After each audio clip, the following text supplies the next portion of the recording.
Defending Israel with David Harris on JBS is made possible in part by a generous gift in memory of Eric and Mira J. Spector, the Paul and Lynn Late Family Foundation, To Life, to Love, Barbara and Bob Goodkind, the Patricia Worthen Ullman Foundation,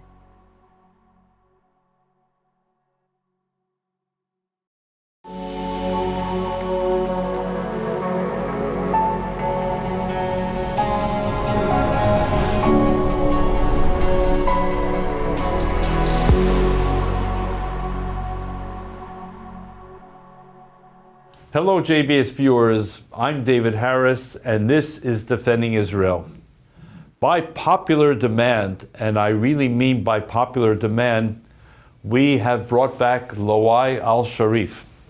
I have been doing this show now for nearly 16 months, and I can tell you that among all the shows so far, the first opportunity to interview Loay was among the most popular, widely viewed show, both on the network and on social media. We're talking about hundreds and hundreds and hundreds of thousands, if not more, viewers, many of whom came back and said, bring him back. The Middle East is not static. We need to hear from him again. So, Loay Alshareef, peace activist, bridge builder between the Middle East and the United States, architect of improved relations between the Muslim and Jewish worlds, is back. Loay, welcome. What a great honor, David. Thank you so much. Of course, Loay, as we record this second interview together, here in the United States, we have a new administration that just began.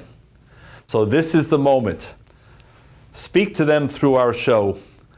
What advice do you have to offer? What suggestions? And based on your knowledge of the previous Trump administration, what do you expect? Well, first of all, David, this is the moment that I have been personally waiting for 4 years, honestly. And I'm so happy that President Trump is back in office. And I'm very optimistic, unlike many people around me, I would say. Not that optimistic, but I'm very optimistic about the current Trump administration. The greatest groundbreaking achievement ever done by any administration was to the Middle East was the Abraham Accords, and I'm so sure that Abraham Accords 2.0 will bring groundbreaking achievements also to the Middle East. Inshallah, will expand, will make the Middle East more prosperous. And my only if I ever meet President Trump, I would tell him that my only selfish request is to work harder on the Abraham Accords 2.0, because when we bring Arabs and Israelis, Muslims and Jews closer, that means stability, business, thriving economy, many great things happening. So we need a strong America. And in the past 4 years, the last administration, honestly, David, was not that helpful when it comes to the Middle East. What was the Biden administration missing from your perspective? I mean, surely we know that they wanted to try and bring Saudi Arabia into the Abraham Accords family. Why did they fail?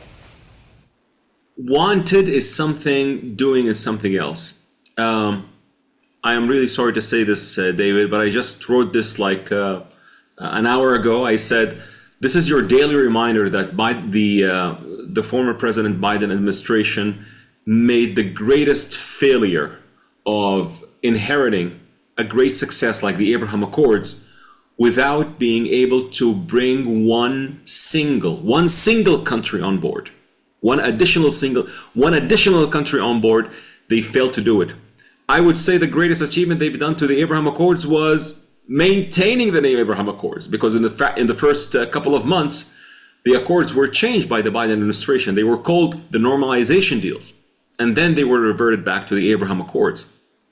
Many things could have been done if President Biden did not really challenge Saudi Arabia or call the crown prince and promise to make him a pariah. And we saw how this didn't end up so well to what Mr. Biden promised. And he could have done so many things to flourish the Abraham Accords, leaving it from that perspective of being a Trump administration achievement rather than being an achievement for the U.S. Foreign policy. So many missed opportunities, and I believe, I'm really also sorry to say this, but if Trump was president, October 7 wouldn't have happened. Biden was following the Democrats' policy, and I don't want to get into politics a lot, David, but the Democrats' policy of appeasing. And the Middle East is a tough neighborhood. The appeasing policy doesn't work. You need a tough guy. You need a tough guy who speaks the language, walks the walk and talk the talk, as we say. So many failures were made by the Biden administration, but the most significant failure was inheriting a groundbreaking peace achievement and failing to bring one more country on board. Some in defending the Biden administration, Loay, would try to say that they were making some progress. Along came October 7th, and after October 7th, it was impossible for any new Arab country to join the Abraham Accords community. How would you respond to that?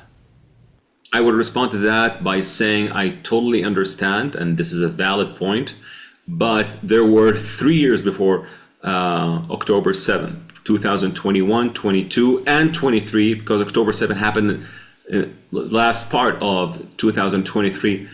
There was enough time to build the momentum or to pick up the momentum that was left by the previous administration at the time and then make new progress. But unfortunately, that didn't happen.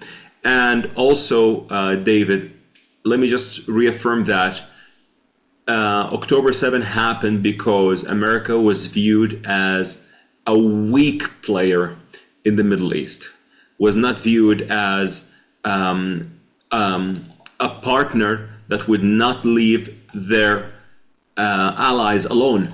But unfortunately, so many things happened, also with different countries, not only Israel, that gave this indication to the sponsors of the proxies of terror in the region that America will fail its allies, so let's attack Israel.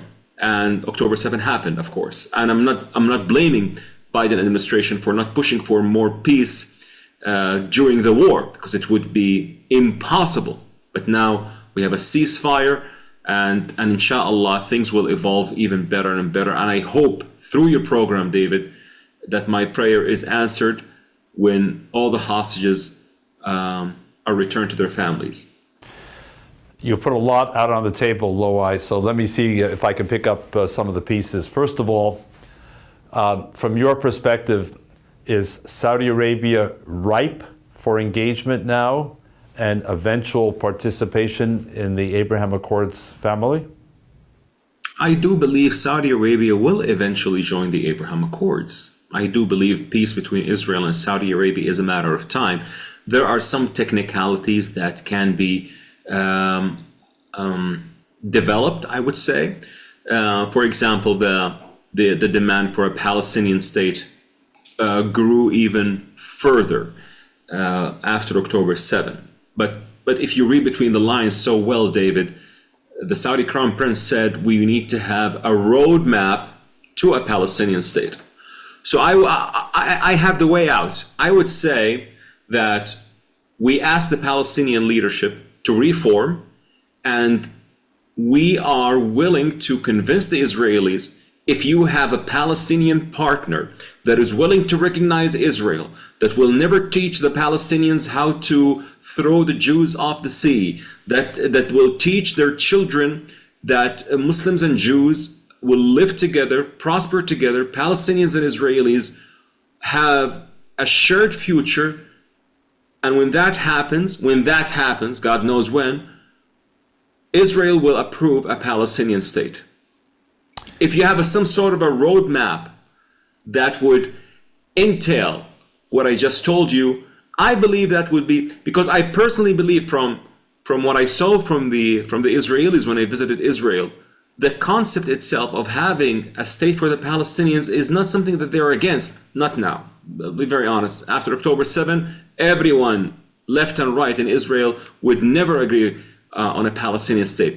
But the concept is still there, but it just needs to be developed in a way that you put the effort, you put the burden on those who need to work for peace, and that starts with a Palestinian leadership that is reformed. And when I say this, of course, I'm referring to the PA. You need to have a reformed PA that is willing to take over what Hamas and the radicals left. We're going to come back to that in just a moment. But the other big prize for many in expanding the Abraham Accords is Indonesia. Because it is the largest Muslim majority nation on earth, it's an increasingly strong economy, a loud voice in the international community, and it has very close relations with the UAE. Again, to the extent that we can discuss these things on television, what's your perspective on prospects for bringing Indonesia closer? Because if at the end of the day, Saudi Arabia, the custodian of the two holy mosques, and Indonesia, the largest Muslim majority nation on earth, join the circle of peace, those are game changers, Loay, aren't they? I do agree. Speaking of missing opportunities, David, Indonesia was so close to follow the Abraham Accords in the time of Biden administration.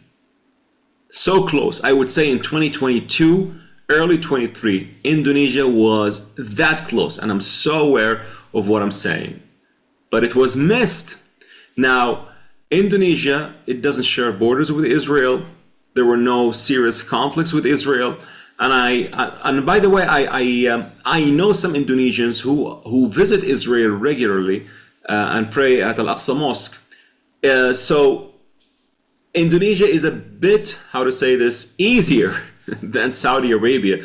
The burden on Saudi Arabia comes from the fact that it is the custodian of the two holy mosques. It's the birthplace or the place where Islam was surfaced and brought to the world the concept of Islam. So this is where the burden comes from.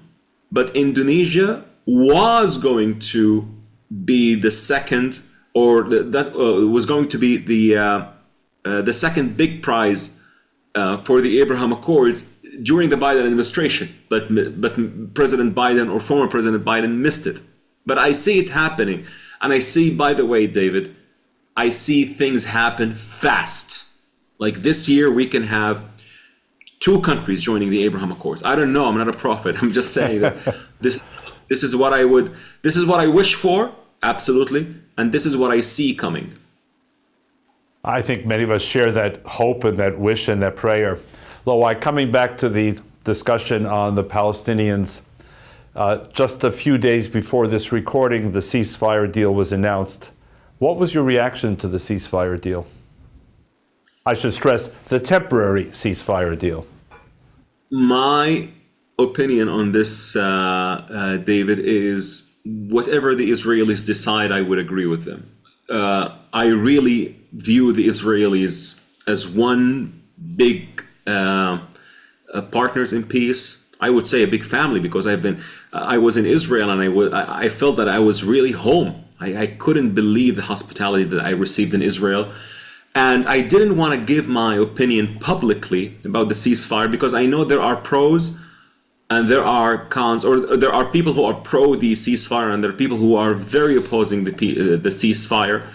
And I would say that when I heard it, I said, whatever the Israelis decide, because I know families of the hostages who want their children back, whatever the cost is. Let Hamas be the dominant power in Gaza. I want my child back. I want Chaim Sheli back at my house. I don't want anything else. And some other people say, well, this gives Hamas some sort of a break to get back its weaponry together. And I disagree with that, by the way. Hamas is almost destroyed. Even the show of power that you see right now on TV is just a show of power to tell the Israelis we are there. But they were hit so bad. Most of their battalions were destroyed. They will never be able to orchestrate another October 7. The buffer zone that Israel made around Gaza, if you see the maps, tell a lot about that. Hamas is not going anywhere, but Hamas is trying to buy time. Hamas made a wager that Kamala Harris would win the presidential race, and that would involve more countries and more proxies, I would say, not countries, more proxies to join the war, and that would give them some time to fight Israel. But Trump is back, so Hamas's plans is futile, and this is why I say to those who oppose the peace agreement, the ceasefire, I want to remind you that things will not be the same. And I do hope, David, that Israel learned the lesson that they should have learned long ago. The Jewish people should never, ever let their guards down. So you spoke about the Saudi need for a pathway for the Palestinians. But some would argue today, Loay, that it sounds good to the ear, but in reality, there's no realistic direction. That unless you have a de-radicalization of the population beginning in Gaza, as you had a denazification of Germany after the Second World War, all of this is just wishful thinking that sounds good but doesn't achieve anything. If in fact Hamas leaders are now proclaiming that they were victorious and they're celebrating and they're putting their uniforms back on, and the majority of people in Gaza are not opposing Hamas, as far as we can tell, what's the pathway, realistically, to get from here, where we are, to where we need to be to stabilize and create a different future? So I just told you what the solution could be, David. But how do we get from here to there? How do we get from A to B? But getting from A to B, how long it takes, this is the pathway. So the pathway includes this hard journey, because I would assume that the Crown Prince or any decision maker in Saudi Arabia or in any country that is willing to join peace with Israel and that is willing to contribute to what we call the regional integration would tell its people, you know what? I demanded a pathway to a Palestinian state. A pathway starts with 1, 2, and 3.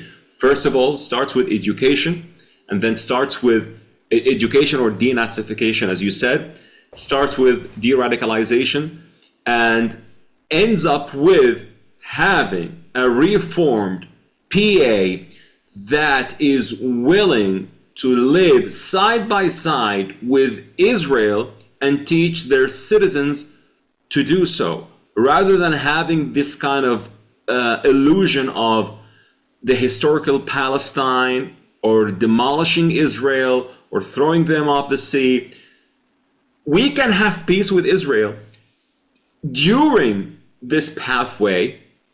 That would not make any people mad. That's my assessment. Because you cannot just say, well, you know what? We demand a Palestinian state by the end of 2026. Not going to happen.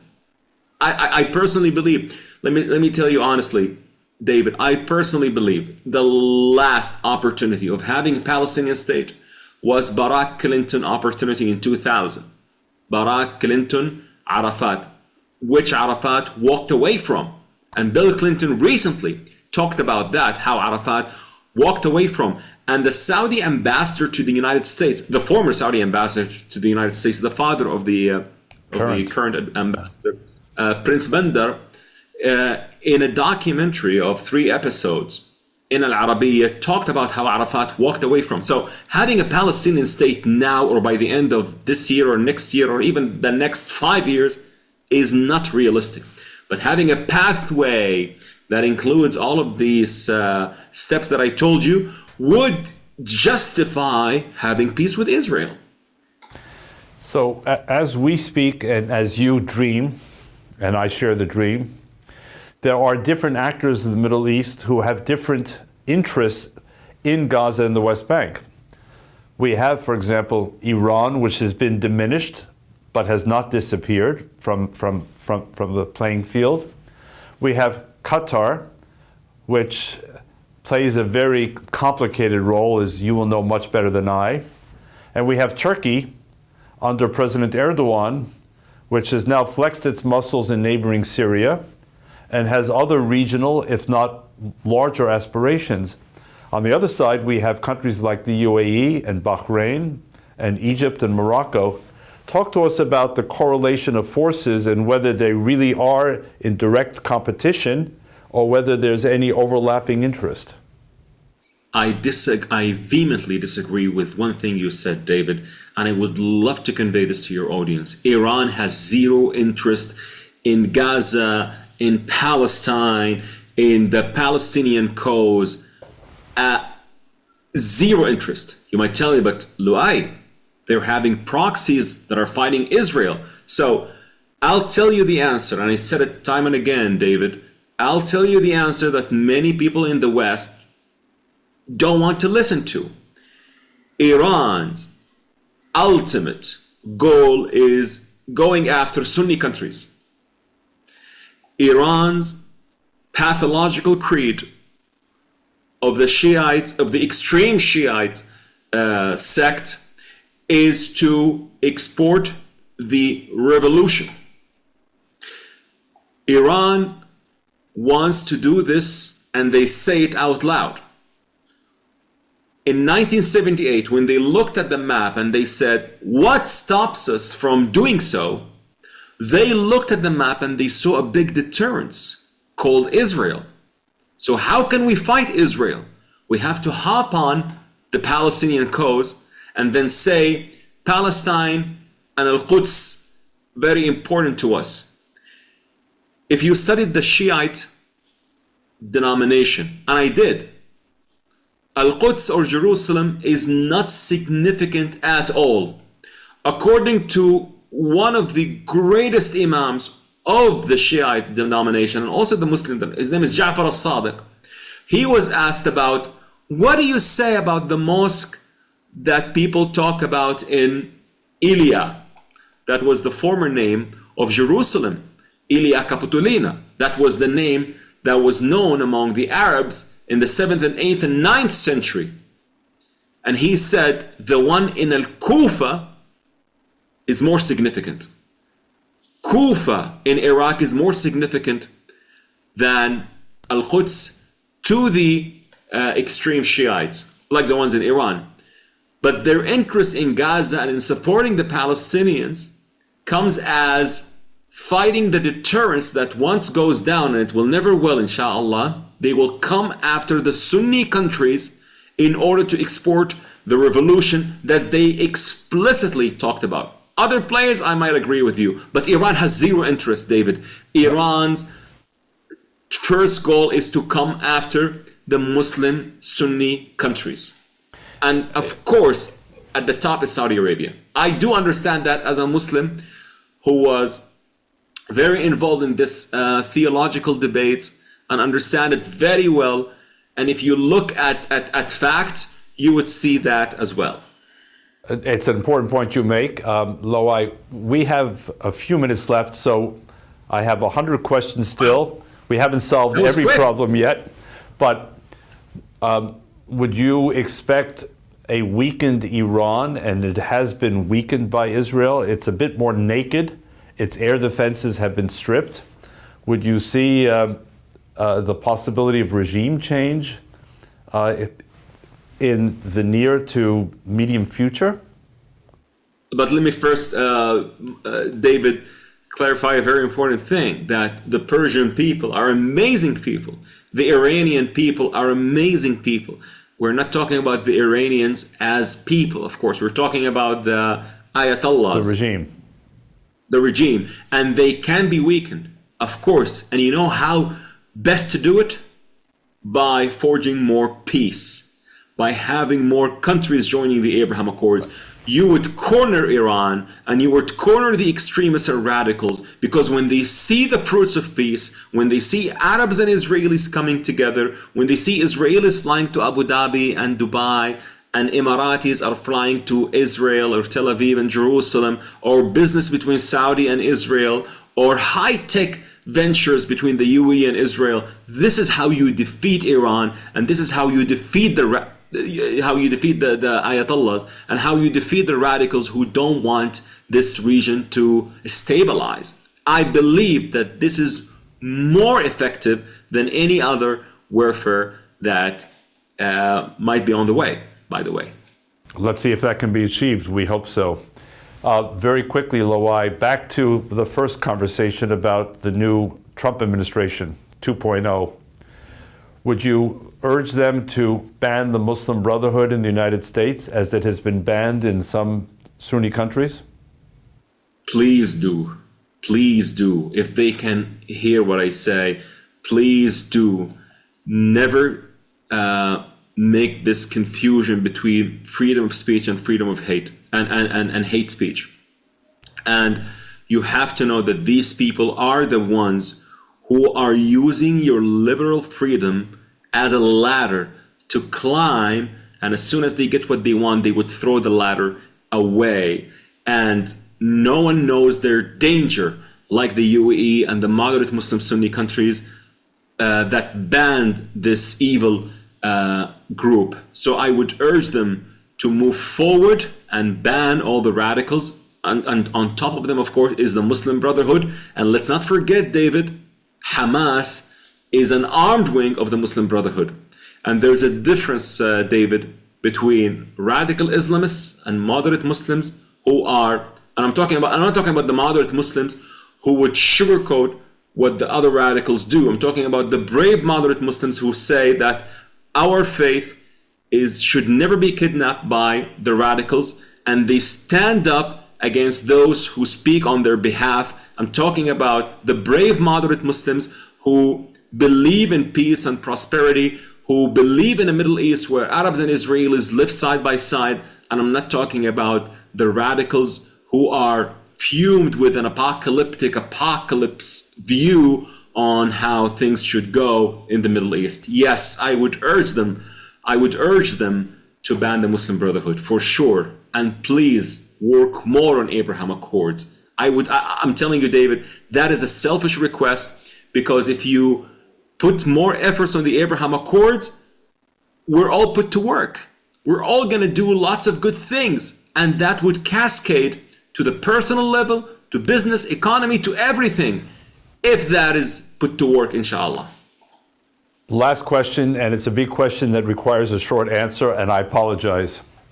But to what do you attribute I'll call it the naivete of so many Western societies about radical Islam, its penetration into Western societies, and its longer-term goals to transform those societies?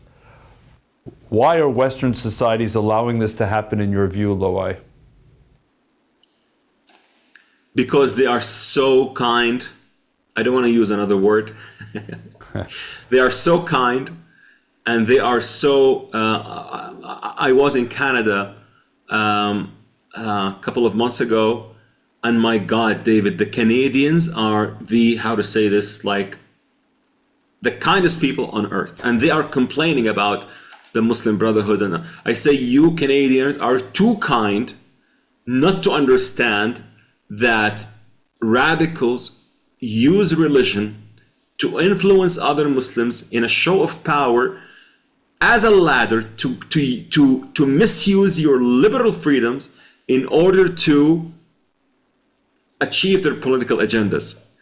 So I would say, honestly, the Westerners are treating others the way that they are they are expecting others to behave, and I do understand that they're not aware of the danger with it. And I'll be very honest with you. Like when you speak about immigration, any country in the world that says I am opening immigration, they are expecting that a person would come and immigrate and becomes a law-abiding citizen, where you follow the law, where you abide by the law.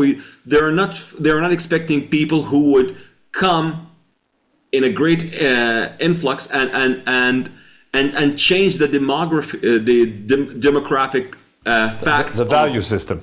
Yeah. The value system, exactly, the value system. And they are meeting many people who are not, how to say this, loyal or at least grateful for this, and then they feel that they are trapped. So I would ask them to leave their kindness a bit and think seriously about their national security. National security matters, David. It certainly does. Loay, I can't thank you enough for returning to the show. JBS viewers, you asked for Loay to come back. I hope the White House and everyone else in Washington listens to his important messages. I thank you again. JBS viewers, this is David Harris defending Israel. I'm looking forward to seeing you again next week. Bye-bye.